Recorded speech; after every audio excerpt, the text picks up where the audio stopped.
そこです。岸田首相が先週末にこの8月あるいは秋から給付を決定した補助金あるいは給付金について新しい情報がまた入ってきましたので、そこでお話しさせていただきたいと思います。また独自に今日取材もしておりますので、そちらについてもお話しさせていただきたいと思います。岸田首相が決定、新たな給付金補助金秋開始、内容はと。でまた全国民10万円給付特別定額給付金2回目はということで、給付金の情報についてお話しさせていただきたいと思います。で今日この動画をご覧になっていただいている方は、給付金に関しての新しい情報が出たらすぐに知りたいと思っていらっしゃる方、あるいは給付金の申請が始まったらできるだけ早く申請をしてできるだけ早く給付をされたいと思っていらっしゃる方、あるいは給付金確実に給付完了させたいと思っていらっしゃる個人の方がご覧になっていただいているパターンがほとんどだと思います。新しい給付金に関しての情報が出ましたらすぐに動画でお話しさせていただいておりますので、新しい情報が出たらすぐに知りたいと思っていらっしゃる方はぜひチャンネル登録していただければと思います。チャンネル登録しておいていただければ、新しい給付金の動画を出させていただいたときにすぐにご覧になっていただけるようになります。それでは早速いきたいと思います。まず岸田首相が決定した新たな給付金補助金、これは1つ目はまず電気代あるいはガス料金あるいはガソリンの補助についてですね。それから2つ目は年金受給者や低所得者に向けた支援金、この2つのことです。でこの内容ですねについて考察あるいは分かってきたところについてそこでお話しさせていただきたいと思います。あるいは今までお話ししている全国民10万円給付特別定額給付金の2回目というところに関しても今日また新たに取材いたしましたので、そちらについてもお話しさせていただきたいと思います。早速いきたいと思います。まず新たな給付金、先週末夕方発表されました。岸田首相何を言ったか。この物価高対策として2つのことをやります。1つ目は電気代の補助、ガス料金の補助ですね。これを8月から3ヶ月間、継続して行っていきますと。一度7月に打ち切りになるんですけれども、8、9、10とまた3ヶ月間物価高対策として、電気料金、ガス料金を引き下げる補助金というものを出しますよということを発表しています。ガソリンの補助金っていうのも年内の延長っていうのが発表になってますと。これがまず一つですね。もともと岸田首相が6月の10日、今月の中旬ぐらいにですね、定額減税に続く新たな給付金について検討してますと。新たな給付金減税に意欲を示したというのがありました。それを受けてこの先週末発表になったのがまず一つ目、この電気代の補助を出しますというところですね。でそれから2つ目、この年金受給者あるいは低所得者に対しての支援金出しますよということを発表しました。これは秋に向けて詳細を決めていきますということが発表にありました。またこの内容について不満の声もありました。年金受給者、低所得者など、物価高の影響がより大きいであろうと思われる世帯への給付金の検討というのを与党に指示ということで、いやいや不公平ですよという声がめちゃくちゃ上がっていました。でその内容とかについて少し考察していきたいと思います。でただこの不公平だという声もあるんですが、しかし少し整理してみると、やはり年金受給者、国民年金とか厚生年金というのは今年少し値上げされました。値上げっていうのは支給額が少し増えましたというものの、上がったのはわずかな額で、結局今年のこの物価高、この物価の上昇の率に比べては微々たるもんだったというところにとどまっているので、結局年金受給者は苦しい状況というか、より年々苦しい状況になっていっているという実態があります。不公平だという声もありますが、それと同じぐらい年金受給者も結構苦しくなっているので、いいじゃないかという声もたくさんありますと。2024年は特に物価高で増額も実質目減りということですね。つまりこの受給額は少し増えたんですが、繰り返しですけども、物価がめちゃくちゃ上がってるんで、実質目減りしたのと一緒ですよというところがあります。で、今回この年金受給者あるいは低所得者に対する支援金内容についても少し考察しました。過去の給付金、いろんな我々一般的な国民に給付される給付金っていうのはいろいろありましたと。例えばインフレに対応したものだったりとか、あるいはコロナ禍には10万円給付されましたと。あるいは低所得者あるいは非課税の世帯に対しては10万円給付というものもありましたと。今年も実はこの新たに2024年に低所得者あるいは非課税になった世帯に対して10万円給付というのをやりますよっていうことは発表になってます。2023年に給付された人はこの2024年は給付はされないんですけども、2024年に新たに低所得者あるいは非課税になった世帯に対しては給付されますよっていうことで発表になってますと。いわゆる給付金はとにかく繰り返しあるということで、いろいろな世帯いろいろな人を対象にしてですね、繰り返しあるというものがあります。で、今回はこの年金受給者低所得者に対しての支援金が決まったというところですね。で、年金受給者低所得者に対しては、高齢者福祉給付金ということで1人3万円が給付されたのが2008年。あるいはこの2014年2019年には消費税が上がったので、その増税に伴う臨時給付金ということで、1人1万円とか1人5000円が給付されたっていうふうなこともありましたと。いずれにしても大体このぐらいの額ですね、おそらく数万円が給付されるっていうものになるんではないかというふうに思われるんですが、まだ確定はしてないので、この決まり次第また速報でお話しさせていただきたいと思いますので、この年金受給者あるいは低所得者向けの支援金の内容について決まったらすぐに知りたいという方は、繰り返しですけどチャンネル登録していただければと思います。給付金に関する情報っていうのはここまでですが、繰り返しますと、電気代の補助が8月から3ヶ月間出ますと。あるいは年金受給者低所得者に対しての支援金というものが出ますと。これは秋に向けてですね。内容はこれから決まっていきます。過去の例を言うとこの通りですが、やはり年金受給者に対して苦しいというような実態があるので、それに給付をしていこうというふうなことが検討されていると。その内容は秋までに決まってくるというふうなところですね。さあ、これがまずそこでお伝えしたいこの新たな給付金補助金に関する内容についてです。で、ここからは全国民10万円給付特別定額給付金の2回目というところに対してのこの給付金の可能性というところについてお話しさせていただきたいというふうに思いますと。はい。選挙があるかないかということが盛んに言われていました。で、この6月で国会が閉会をしたということで、この通常国会が終わったというところで、もしかしたらこの6月の解散というのは今のところなくなったというふうな状況です。ただ選挙が今後行われる可能性もありますと。で、その選挙が行われることによって自民党が大敗して過半数割れ、そして第3党が連立してこの全国民10万円給付というものを実現していく可能性について考察していきたいと思います。特別定額給付金っていうのは全国民に対して10万円を給付しますと。1人10万円を給付しますという給付金の制度です。これはコロナ禍にありました。2020年の5月なんで、もう4年ほど前というふうな形になります。一度1世帯30万円給付っていう案で閣議決定したんですけれども、国民の声を受けて、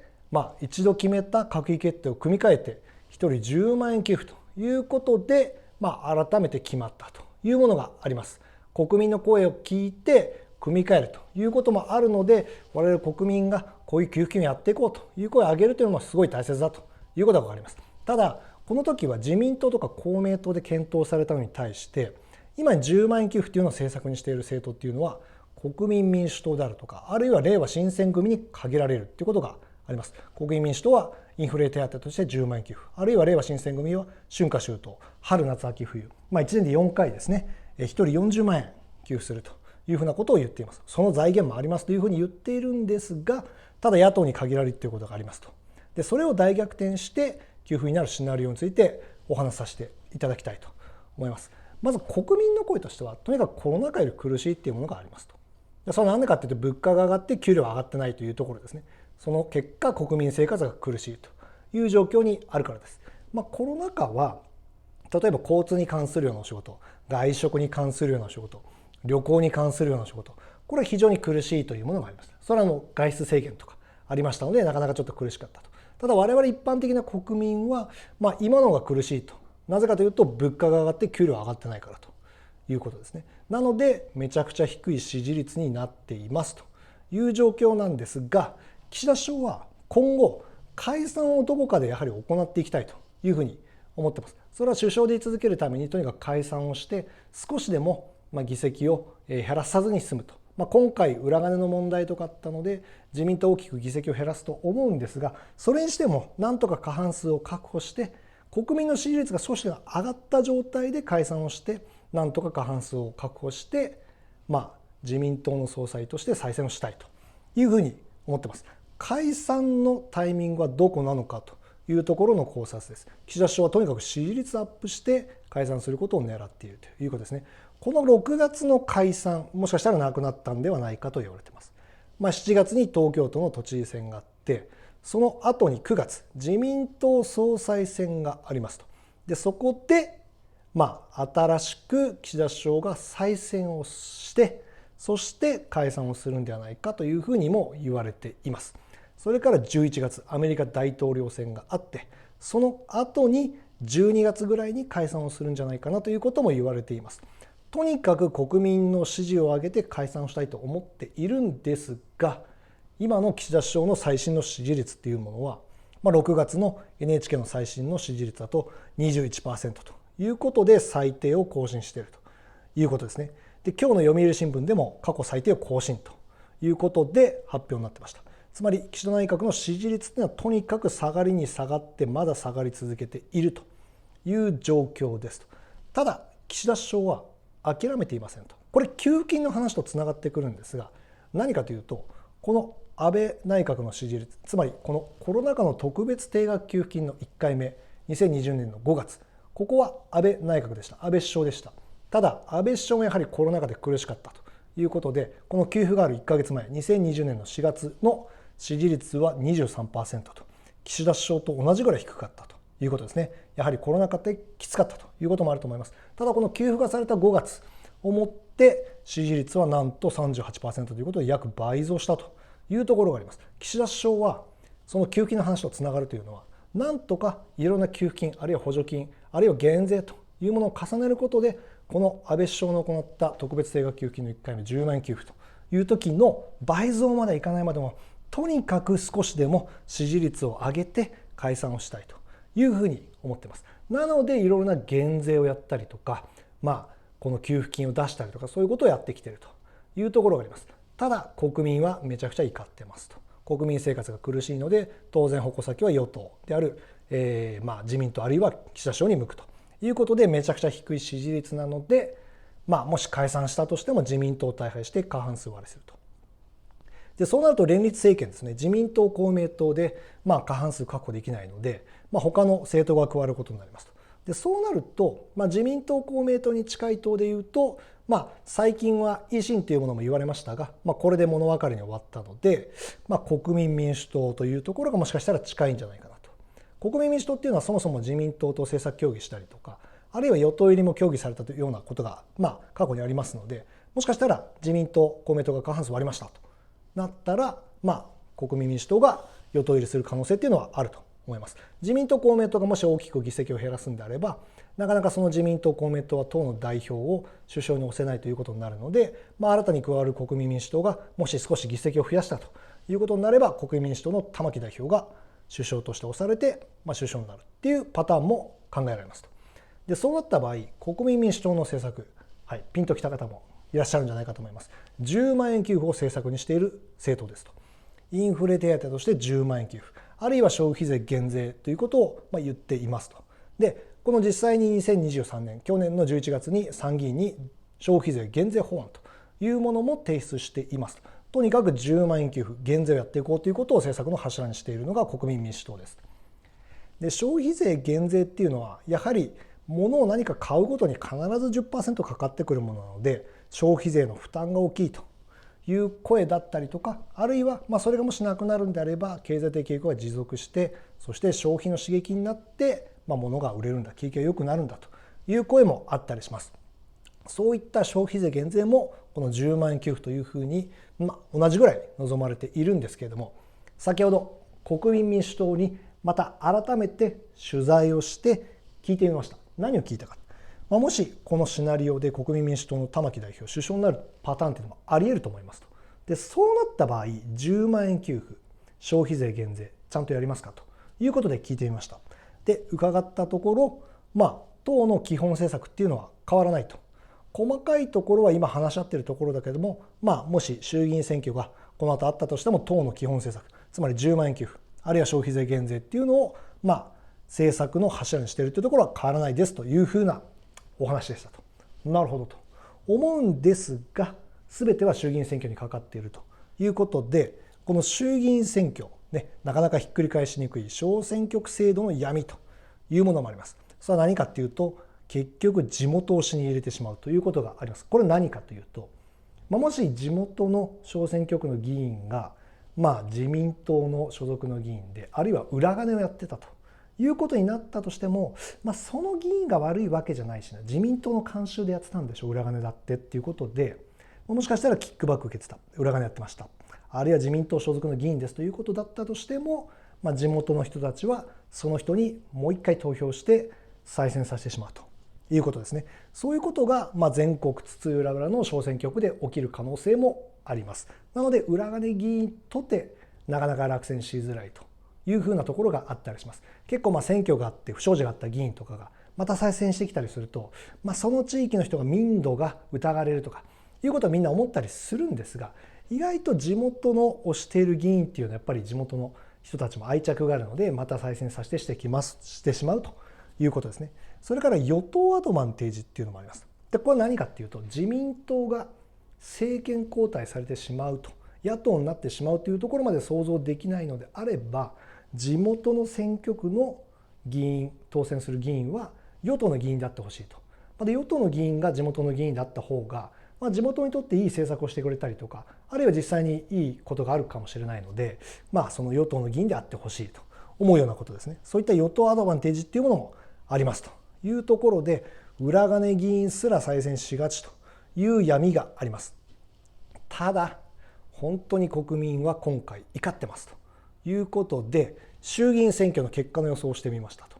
でこの小選挙区、自民党は260議席あって、そのうち190も小選挙区の議席を持ってますと。全国津々浦々でちゃんと勝ってきていると。でただ裏金議員がそのうち50人いますと。で残りの140人は当然自民党の議員ですということで、今回やはり国民が怒っているということで、この裏金の議員、この小選挙区制度の闇というものがあったとしても、半分負けるでしょうと。でさらにはこの140名のそれ以外の議員についても2割ぐらいは負けるんじゃないかということで予想しました。あるいは支持率ということについてもそのまま入れて、これは春の時点ですねの予想ということで出しましたところ、83議席減ということで、週刊文春の立てた緻密な予想と完全に、たまたまですけど一致をしましたと。でさらに公明党っていうのは今回の裏金全く関係ないっていうことと、あとはこの全国的に多分その自民党から他の政党に票が流れるという選挙がおそらくなると思います。でその場合この公明党は完全にこの組織票に支えられている政党なので、そういった政党は意外と強いんじゃないかなというふうに思ってます。なのでこの小選挙区9あるいは比例区23と合計32議席っていうのは意外とそのまま勝ってくる可能性もあるんじゃないかなというふうに予想してます。でその結果209議席ということで過半数を割るという状態になります。で先ほど国民民主党に聞いた時に同じくですね、今回の立候補者っていうのはどれぐらいになりそうですかっていうことも聞いてみました。国民民主党がもしこの自民党公明党と合わせて与党入りということになる可能性があったとしても、ちゃんと過半数確保できるまでいかないとですね、こういった10万円給付というのは実現しないわけですね。なので国民民主党にどれぐらい立候補させますかということで聞いてみました。前回21名立候補して11名当選してますと。で今回は現職7名と、あと立候補予定者31人がホームページに掲載がありましたので、大体40名ぐらいですかねということで伺ったところ、大体多分そうですと。でただそれの増減っていうのは分かりませんけれどもっていうお話でしたので、おそらく40名ぐらいが立候補してくるということになれば、現職7名います。あるいは国民民主党も最近支持率が高いっていうのもあるので、もしかしたら30名ぐらい当選してくるっていう可能性もありますと。でそうなるとこの209議席と合わせて与党入りを果たして、過半数を確保して、10万円給付あるいは消費税減税っていうものを実現に向けて動くという可能性もあるんじゃないかなというふうに思いました。さあこれが A プランなんですけど、ただ B プランもありまして、それは何かっていうと、もう自民党が大敗してしまって、例えば国民民主党のような第3党が連立に入って例えば政策を実現していくということではなくて、もう自民党公明党でもうとんでもないぐらいの大敗をしてもう野党になってしまうというふうなプランです。でそうなると野党大連立政権で給付金を実現していくっていうふうなことになるんですけども、これはごめんなさい、これさっきのですね、これの裏ですね。ひょいとひっくり返しまして、この辺ですかね。もうちょっとこっちですね。この辺ですね。はいということで、